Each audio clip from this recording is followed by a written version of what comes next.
I want to start with what precedes the Wales story, because I think that sometimes there are particular catalysts that start us off on an agenda.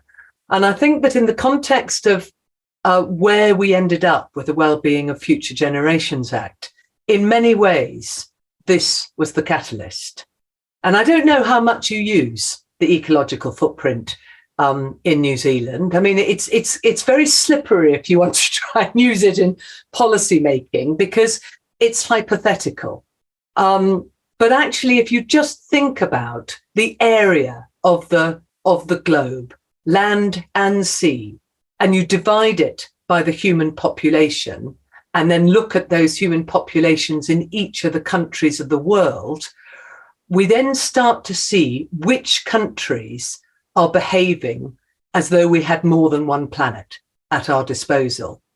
And so if you look at this is this year's assessment, the country overshoot day for the world is at the beginning of August. So by the beginning of August, the world has already spent all its resources that, in fact, back in 1970, we would have gone all the way through to the end of the December before we utilised. So we have gone through a really rapid transition since the 1970s in the way that we use our resources.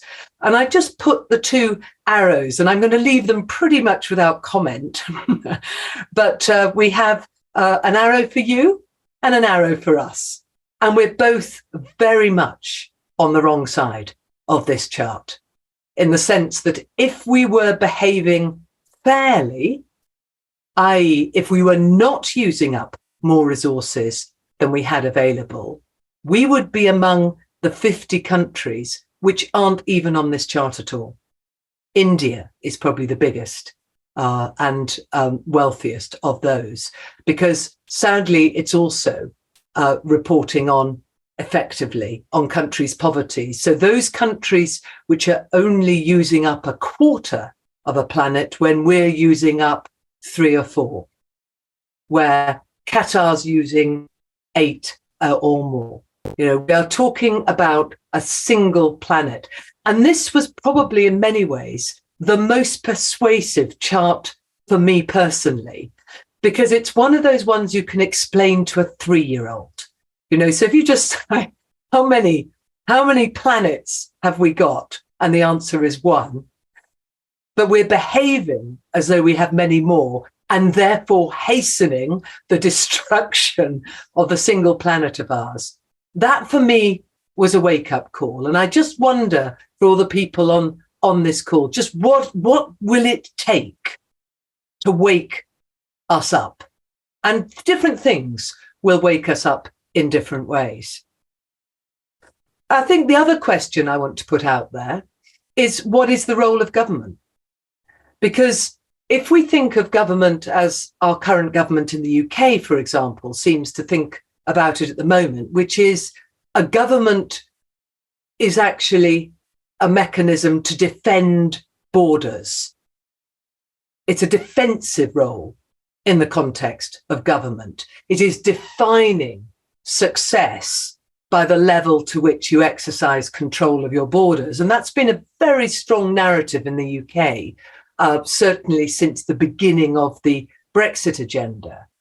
But for me, and the very reason I came into politics in the early 1980s, for me, the job of government is to protect its citizens, to make sure that it protects them by providing all the elements that are needed for humans to thrive. So if we just look at the bottom line of Maslow's hierarchy of need, if we think about, are governments providing clean air?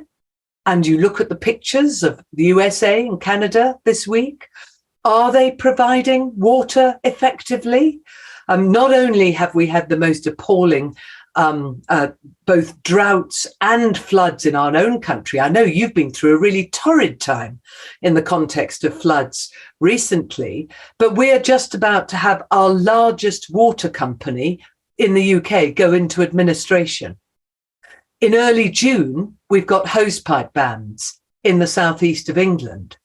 And this is the new future. So governments, and we are one of the only countries in the world to have a privatized water system that is rewarding shareholders and paid for by the taxpayer.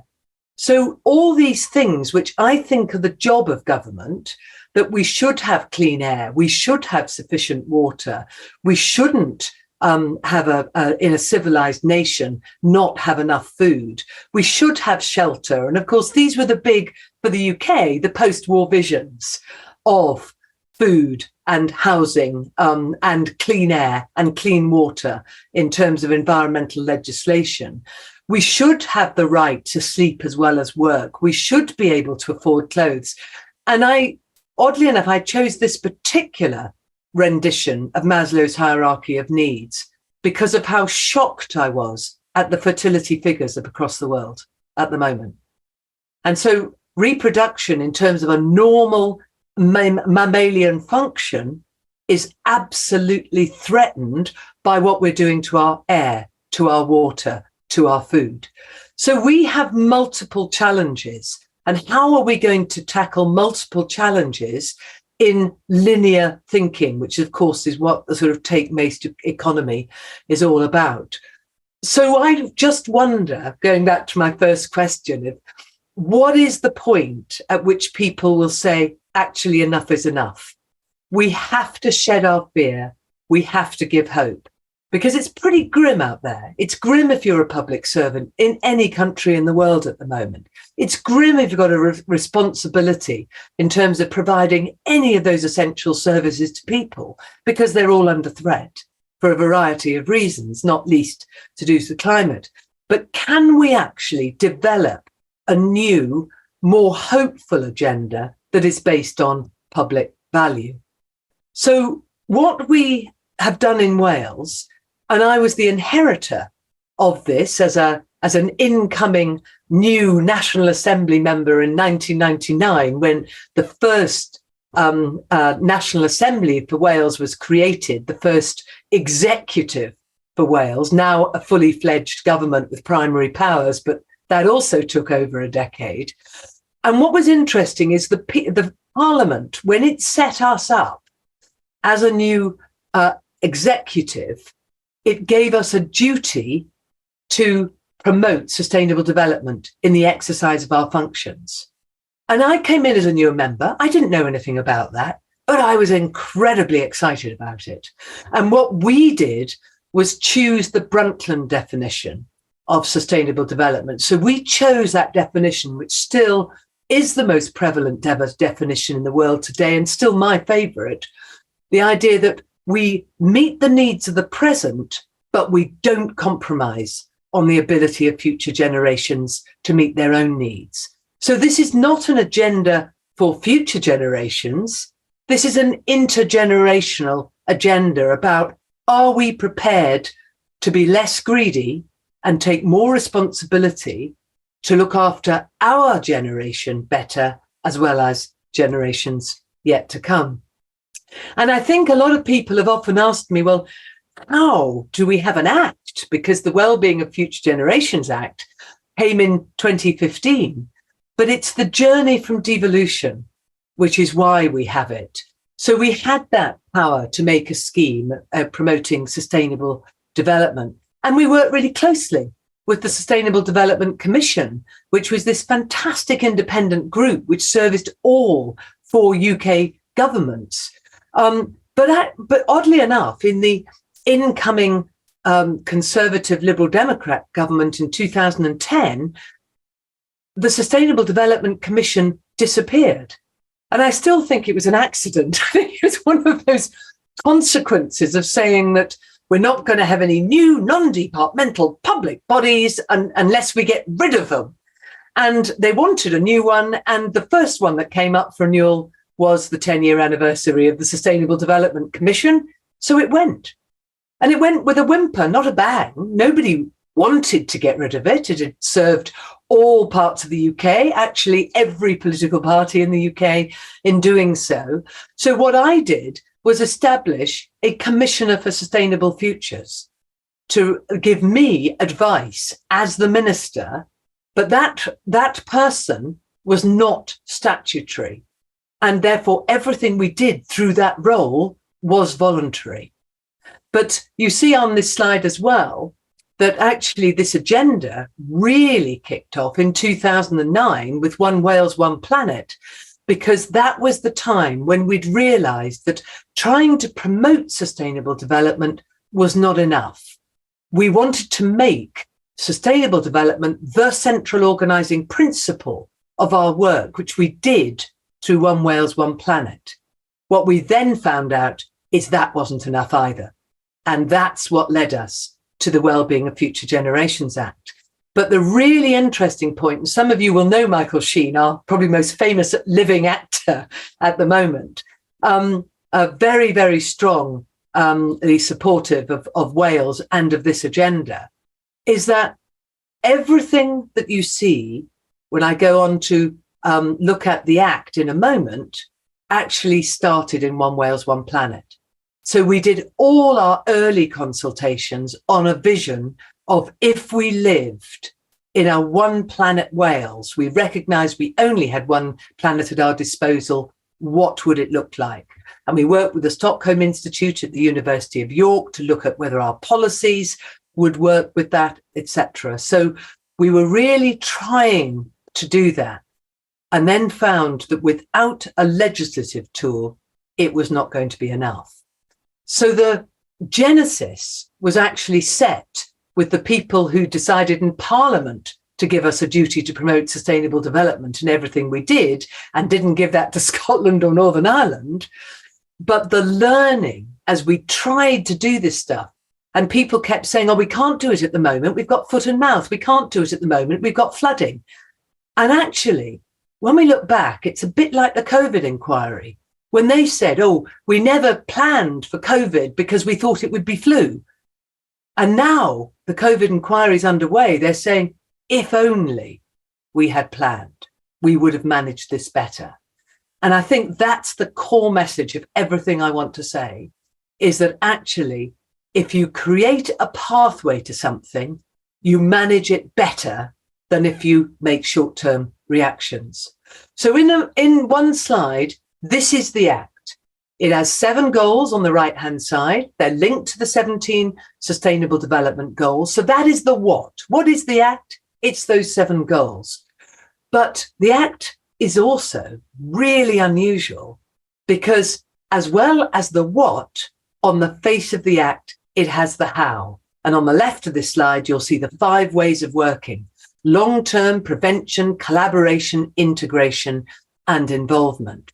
So the what, and using the language of the Act, it means that bodies have to, there's words like must scattered throughout the Act that are really, really important here. So the action that a public body must take is about, yes, setting and publishing objectives, but they must maximise their contribution to achieving the wellbeing goals. So it means if you're a health organisation, you've got a duty in the context of nature or language or global responsibility or equality or cohesive communities or new definitions of prosperity as well. So maximising the contribution and taking all reasonable steps to meet that objective. And these goals here on the face of the Act require you to take climate into account, require you to take environmental limits into account, require you to be innovative, production, low carbon, creating decent work opportunities, require you not just to maintain, but to enhance biodiversity, require you to maximise people's physical and mental well-being. Of course, count the ambulances, the doctors, the nurses, but actually go upstream all the time. This Act requires us to go upstream in how we're thinking so that we plan better for outcomes and also make sure that we don't offshore our emissions when we're globally responsible. And what you'll see in the goals and in the actions that Wales is developing in the context of its 44 public sector organisations answerable to Welsh Government, which are named in the Act, is a whole area of things around decent and fair work. Another line of actions which are all about what does a low carbon society look like, and another about what does a resource efficient and circular economy look like. So these themes about whether or not it's about water and air quality or community energy or natural green space or valuing creativity or fair and ethical and sustainable supply chains. And we're just about to legislate further on procurement issues there. So the duty has the how, those 5 ways of working. Everybody has to improve the economic, social, environment and cultural well-being of Wales, but they must act in a manner, and you'll recognise this from the Brundtland definition of sustainable development, meeting the needs of the present without compromising the ability of future generations to meet their own needs, our sustainable development principle on the front of the Act, and they must take account of those 5 ways of working. So those 5 ways of working can be interrogated by the bodies which can hold the public services accountable. And here they are, and looking at how not to sleepwalk into the future, how to make sure the decisions of today do not have to be undone tomorrow. And that's the big one. I mean, we went through a period in COVID where the UK government was undoing decisions in the same day and certainly undoing them in the same week. That's very bad. I mean, anticipatory governance is just good governance. Plan for good governance. And these slides, I hope, can be made available, Donna, to everybody who's on the call. But I think that our experience means that we've tested a lot of these things over the last 20 years now. So actually, how we stop the duplication of work, how we get rid of silo working, how we ensure public organisations work together, how we make decisions in the light with people who should be involved in them. These are all the things that are probably the most challenging part of the Act for the public sector and politicians, which are not used to working in this way, and sometimes are having to be dragged into this new way of working. But where they are, they're finding not only that the decisions they feel more confident about, but actually people are accepting them more because they are understanding the basis on which they're made. And our Act has to be applied to everything public services do. So if we think about the 7 corporate areas of change, all the things that every single organisation on this call will have to do this stuff. They'll do procurement, risk management, performance management, workforce planning, corporate planning, financial planning. They'll manage their assets. This applies to every aspect of every piece of work of the key organisations. And what we're finding, and remember, we're still very new because the Act came in place in 2015. It was only brought in 2016. In the first 3 years, public bodies made their first wellbeing plans. You won't be surprised to find that they did not set the world alight because I think people were actually more cautious so that they could achieve the outcomes in their first wellbeing plans. But they're in their second cycle now, and we've just got a new commissioner. So whereas our first commissioner was very much about celebrating the opportunities of the Act, the second commissioner's really focused on implementation. And if you can read the words on these slides or see my cursor move, you'll see that there's very different ways in which people are doing this. The planners are actually really moving through a corporate approach and bringing people with them. The believers and achievers are really pushing that forward as well. But underneath that, you have people who are either overwhelmed because they don't really get it and are not being helped or supported, or they're overconfident and they don't get it either, and they're not being helped onto a more collaborative journey. And then you've got the lone innovators who think they know the answers, but actually they haven't taken people with them. So there's a really strong message about not being lone here. This is collaborative. You can't think long term on your own and deliver outcomes. So how do we get those outcomes in a better way? And we've got in terms of the holding the government services to account, to some extent, the Welsh Government could also be in this list. But I did something which I'm really glad I did, and I would give as a strong message to any other country going down this route, was I proposed the Welsh Government was also accountable under the Act. So unusually, governments normally make legislation for others. But if you're going to do something like change systems and values, you have to do this stuff. So Welsh Government is also accountable to both the Future Generations Commissioner and the Auditor General for Wales, and then ultimately to the courts through judicial review. So in shorthand, the architecture of the Act looks like this. You've got the goals across the top.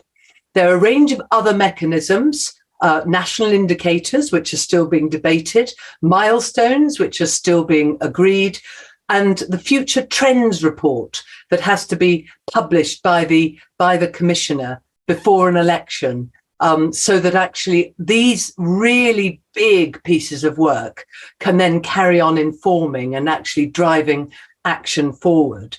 And then you've got what makes it happen. You've got the individual public body duty. We've got our public services boards made up not just of those ones that have the duty, but all other public services as well, those in the responsibility of the UK government. And they go right down to community level. I've talked about the 5 ways of working, and there you have the accountability mechanism. And I'm delighted that our first commissioner, before she left, she did a Section 20 review, a review where she held the Welsh Government to account for how it was acting.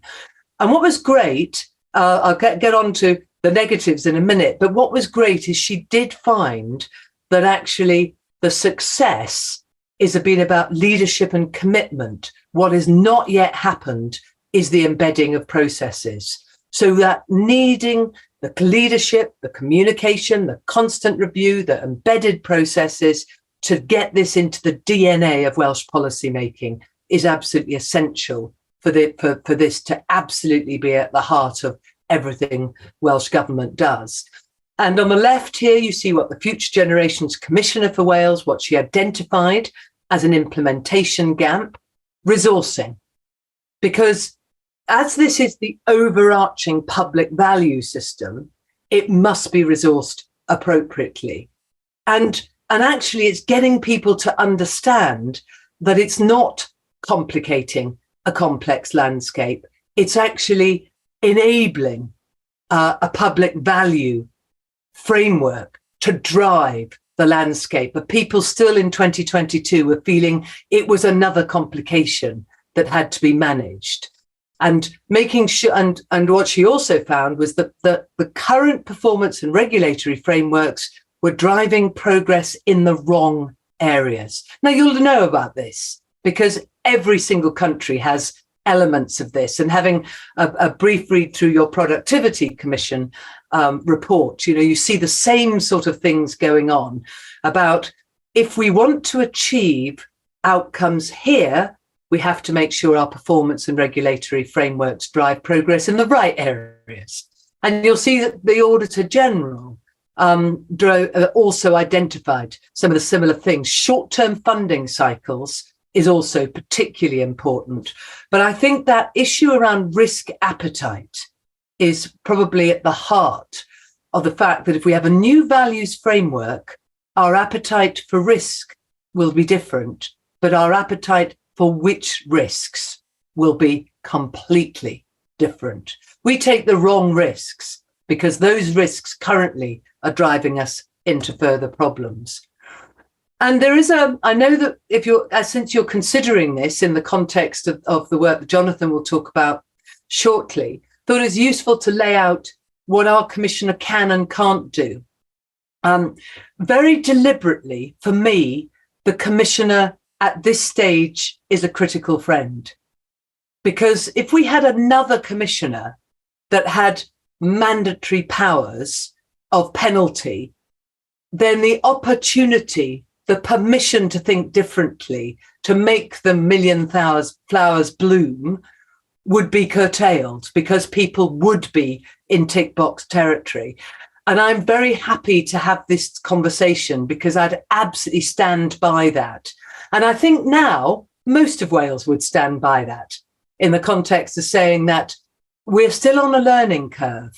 And what we don't want is to be constrained when in fact we still don't know what really good looks like. And what's interesting in the context of my book is, which you can see behind me there, is that it came out in 2020 in COVID, in only the third year of activity on the Act, because I finished it in 2019. I brought out the Welsh version in 2022, and I rewrote all the examples of good practice. And if I brought it out this year, I'd rewrite them all again. So the rate of change at the moment in Wales is absolutely phenomenal. And I just wanted to give a few examples here of they're very random examples in a way, but they're all part of this coherent whole. So if we're going to be sustainable about land management, then actually now the language of the Act is influencing the outcome of our agriculture bill, which is going through the Senedd at the moment. So it will achieve farmers and people working on the land will be rewarded for entirely different issues under this. It's really tricky and very unpopular in certain sectors. There's a debate to be won, but it's absolutely necessary, because at the moment, agriculture is the single thing that would prevent Wales achieving net zero by 2050. At the moment, Wales would only achieve it by 2055. And I'll come on to where we're going at the moment. Some of you may have heard of our universal basic income for care leavers. This idea that the most disadvantaged group in society, those people who come out of the, in our case, local authority care system, the local authority is corporate parent, which doesn't mean necessarily they're exercising their role very effectively. But we have got a 3-year pilot. 2 cohorts are going to be paid and thoroughly supported to see if we can dramatically change their outcomes. At the moment, they're the worst in society. And where we are now have been in the news across the world. I don't know whether it's reached New Zealand, but it's certainly reached USA, Canada, Australia. We just stopped our road building because they could not pass the climate tests. And everything now has to pass our climate review. So our net zero challenge, which I've been invited to lead, not just for the government, but for one of the opposition parties as well. So 2/3 of the Senedd members have invited me to lead a piece of work to say, we know we wouldn't even get to net zero by 2055. And actually, we need to get there as near 2030 as possible, because we're seeing climate effects big time now. So we are using the Wellbeing of Future Generations Act to look at potential pathways. And this is really important because the COPs debate things like, should it be 1.5 or 1 degree? And that is a what, but there's no how to get there. And most countries do what and know how. They have to develop the how. So we are trying to use the Act to say the Act is a what and a how. So we're trying through my independent group, and I'd be incredibly happy if anybody on this call thinks, I know how to do this. I'd love to give evidence. There's the place to do it, to Net Zero 2035 Wales. But we are doing this through the Wellbeing of Future Generations Act so that we share the costs and benefits fairly. And these are the challenges. We've launched the food one. We're launching the energy one this week. They're open for a couple of months at a time. The website explains. But if you feel that you've got really good ideas, and I'm sure you will, on any of these and how you could really quickly propose delivery pathways, we're creating delivery pathways. And the parties, the political parties, have agreed that if they are prepared to adopt them, they'll be in the budget, they will be modelled, they'll be in their manifestos, and it fits with the timeline of the next carbon budget for Wales for about May 25, and that we will be therefore aiming for a 10-year plan to get to net zero in a just and nature positive way by 2035. And I just wanted to put, I'm not going to talk through these in detail, but just resources that are available. When the Wellbeing of Future Generations Commission did its Section 20 review of Welsh Government. It was really detailed. And what they've done now is created a maturity matrix. So you can look at the processes, you can look at questions you might want to ask, and then you can look at what good looks like, and what is unsatisfactory, what is satisfactory, and what is good, and how you can effectively move to the top corner of that chart I showed you earlier. I know you've heard from Simon Sharp. Many of you will know, and I know Andrew Jackson worked very closely with Bill Sharp, Simon's father, in the creation of the 3 Horizons model. And it's a lovely, simple, it's actually very complex in terms of analysis, but it's a really simple model to get your head round, which is the recognition, Horizon 1, that the current situation needs to change, the vision, which is Horizon 3 on the chart, the red is the 1, the green is the 3, and then how you get there is Horizon 2. But then there's a whole set of ways to do this, and it particularly works well in a workshop setting for people to explore how to develop processes that can help you change your decision making.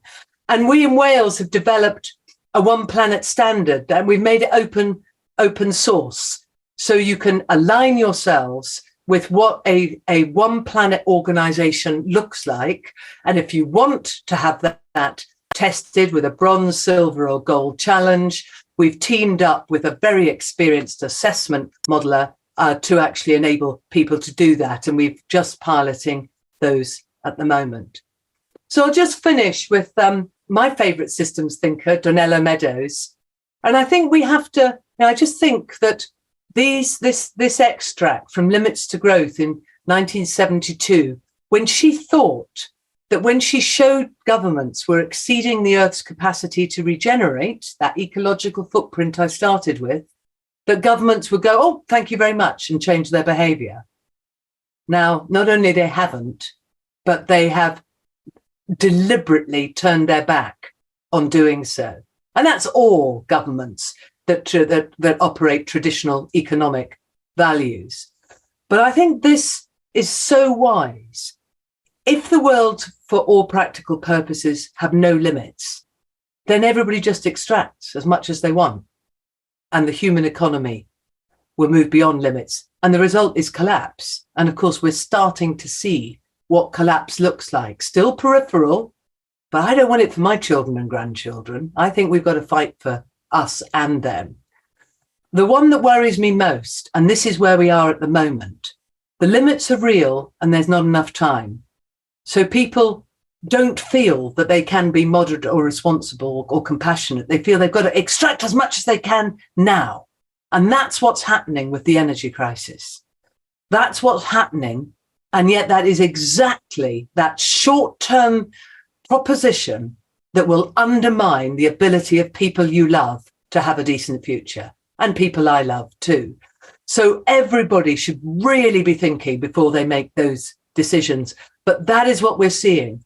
And we know that just in the UK, by the UK government saying they wouldn't allow peat to be sold in garden centres from next year, but they would allow it to be stored.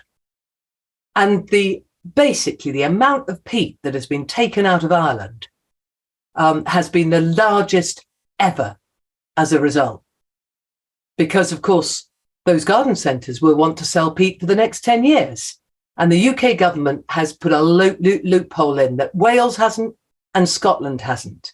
Because if we're serious about this, there can be no loopholes.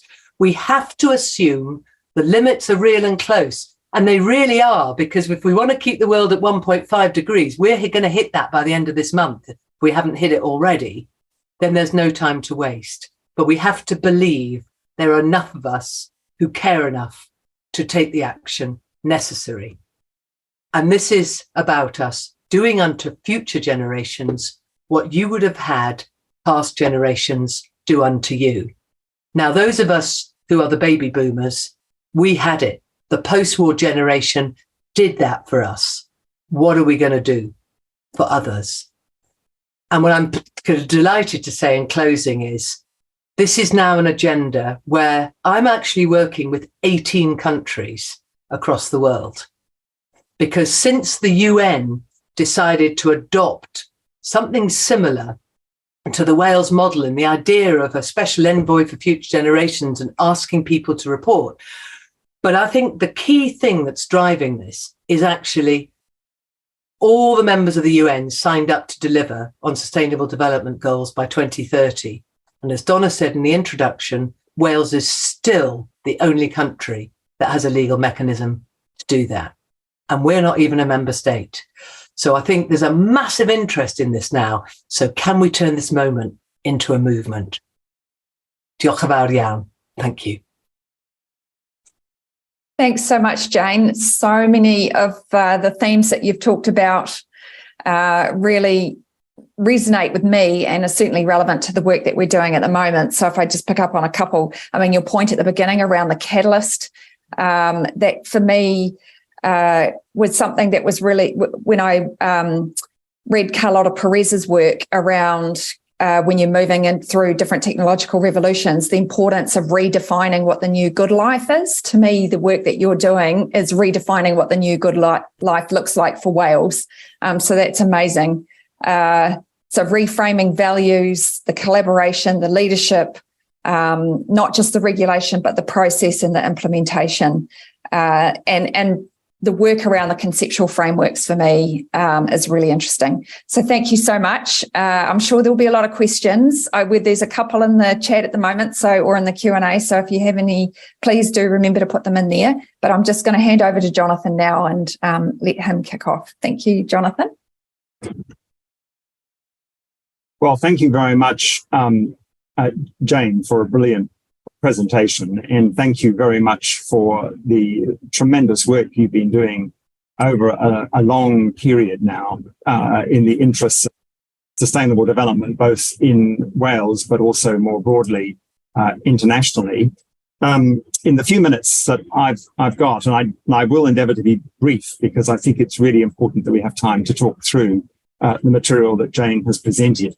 I'd just like to offer a few quick reflections on Jane's presentation, and then say just a few words about why protecting long-term interests is hard, why it's a wicked problem.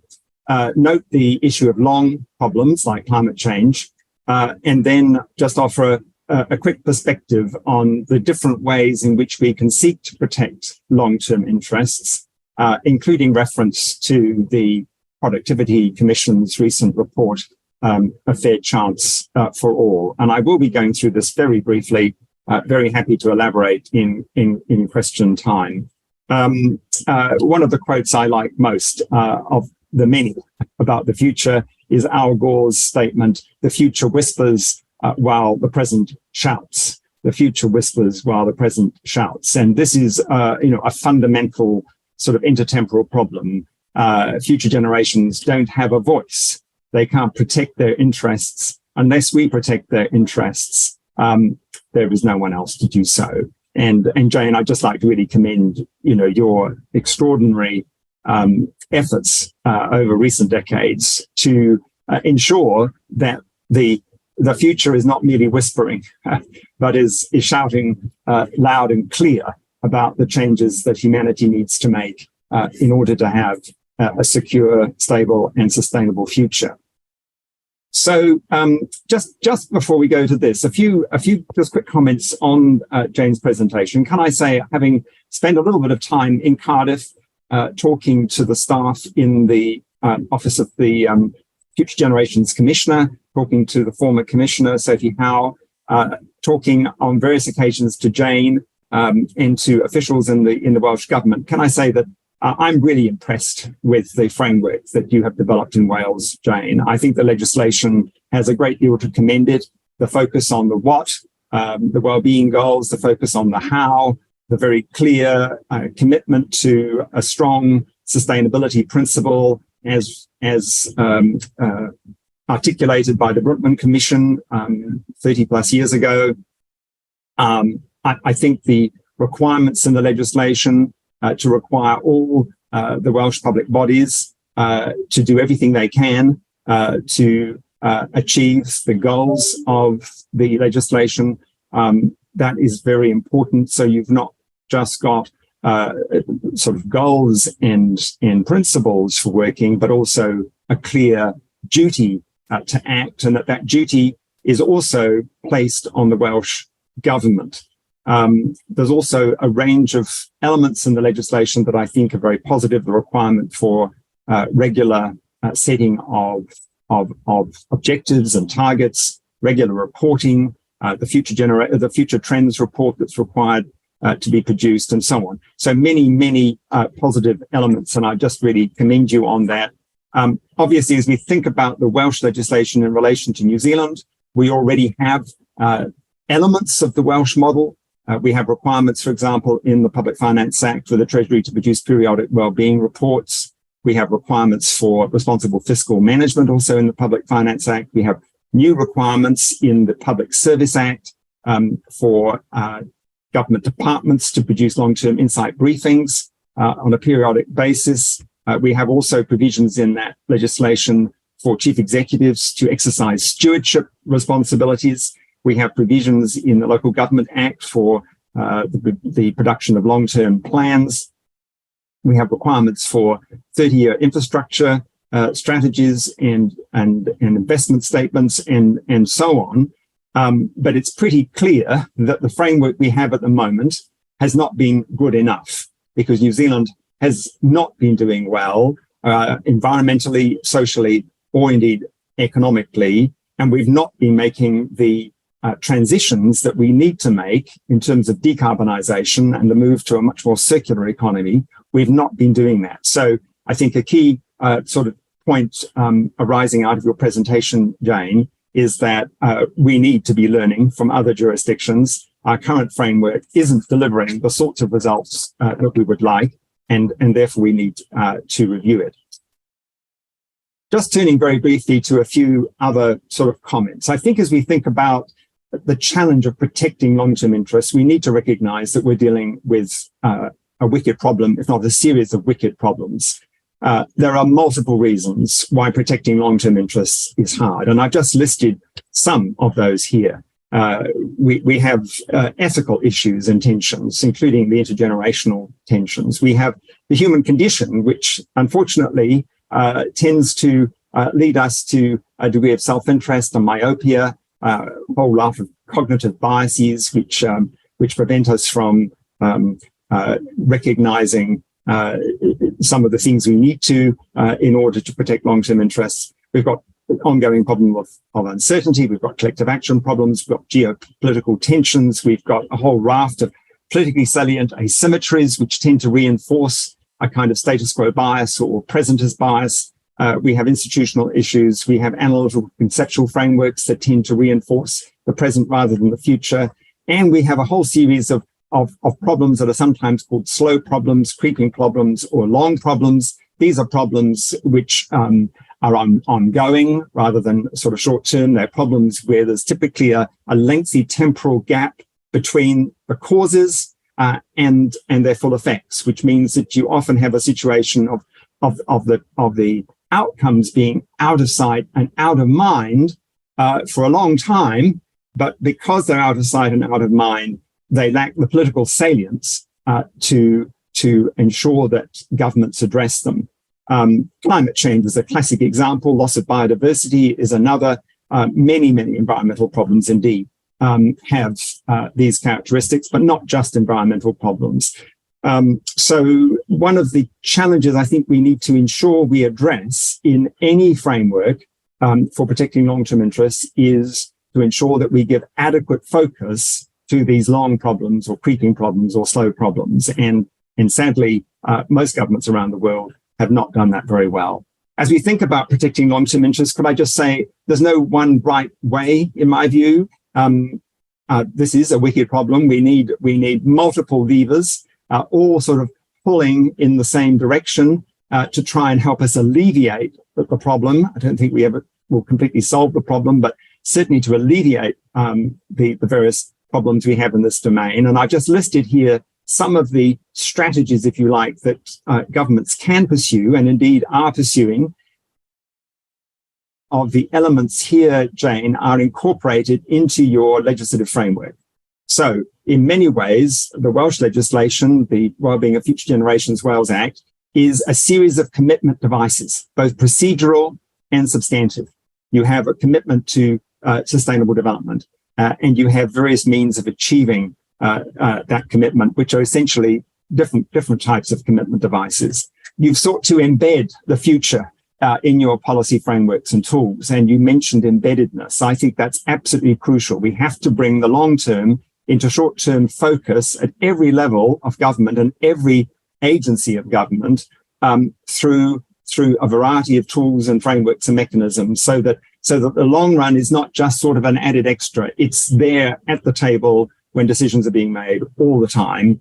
There are times when we need to create reserve or intergenerational funds to help us with major transitions. Climate change adaptation, for example, which I've been working on, is going to pose enormous challenges for governments around the world, particularly sea level rise.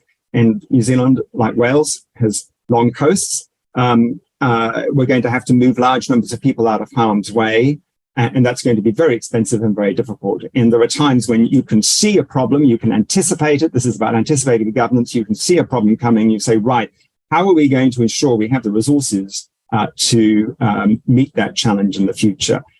It might be you've got an aging population, as we do here in New Zealand, and so you create some additional fiscal capacity to help you deal with the costs of an aging population. Enhancing the political system's capacity for foresight is critical in my view. And we have on this webinar people like Andrew Jackson, who's been heavily involved in that area of activity, both in the United Kingdom and here. And Jane, your legislative framework requires a focus on better foresight. The Future Trends Report, for example, is just one element of that. We need to strengthen the institutional voices within the governmental system, within the political community for the future. And you can do that in a variety of ways. Well, in Wales, you've created the voice in the form of a commissioner for future generations. We have a parliamentary commissioner for the environment, which in a sense is a voice for the future. We have a commissioner for children, or commission for children and young people now, which in a sense is a voice for the future. But it'd be fair to say we may not have enough such voices. We need to strengthen those voices. It's really important, and this is something you've mentioned, Jane, to have involvement. That's one of your how principles. And I would put this in terms of a participatory, deliberative kind of focus with a willingness to experiment and to do pilots of the kind that you're involved in now with the basic income pilot.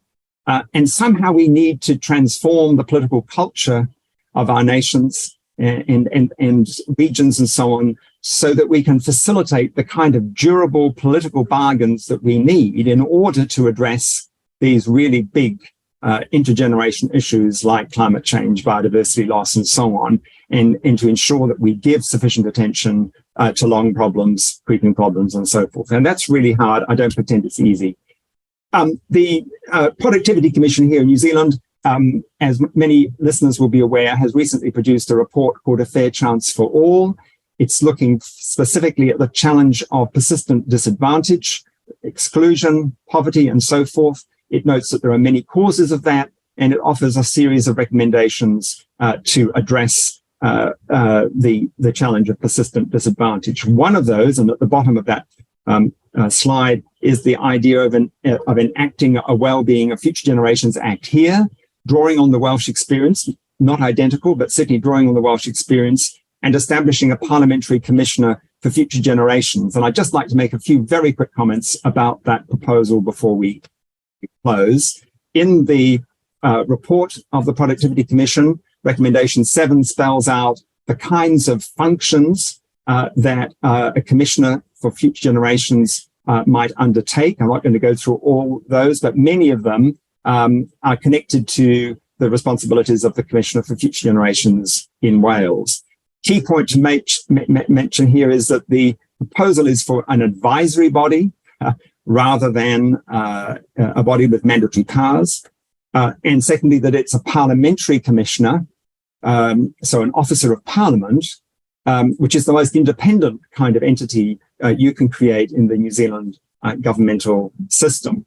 And if we were to proceed along the lines of the proposal in the Productivity Commission's report, there are a number of key policy issues that we would need to deliberate and resolve.